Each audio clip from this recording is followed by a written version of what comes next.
One quiet spring morning in rural Tennessee, a young nursing student stepped outside her home. Within hours, she would become the center of one of the state's most haunting mysteries.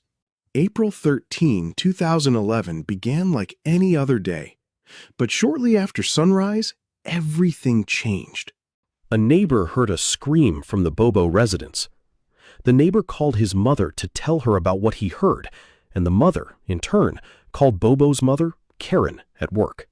Holly's brother looked out a window and noticed her near the edge of the woods with a man, at first believing that the man was Holly's boyfriend.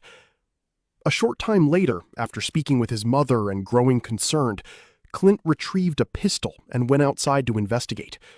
Near the family's carport, he discovered blood that was later confirmed to belong to Holly.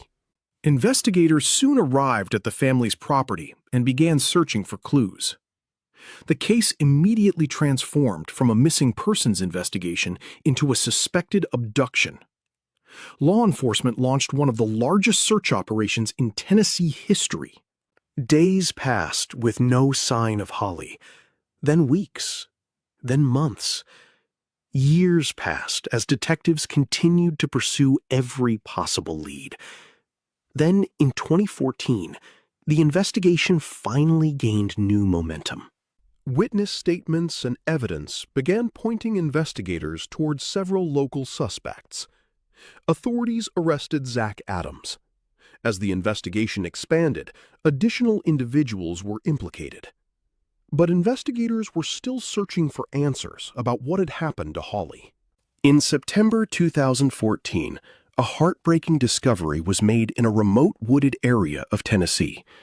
Forensic testing confirmed recovered remains are Bobo's skull and teeth, several ribs, and one shoulder blade. Her skull had a bullet hole in the back of it. In 2017, Zach Adams was convicted of Holly Bobo's kidnapping, rape, and murder, and was sentenced to life in prison without parole, plus 50 additional years. His brother, Dylan Adams, later entered an Alford plea and received a 35-year sentence, while Jason Autry accepted a plea agreement and testified during the case. More than a decade after Holly's disappearance, the case remains one of Tennessee's most tragic and controversial true crime stories, bringing convictions, but also leaving lingering questions that continue to be debated today. What do you think was the most shocking part of this case? Let me know in the comments, and subscribe for more real crime stories.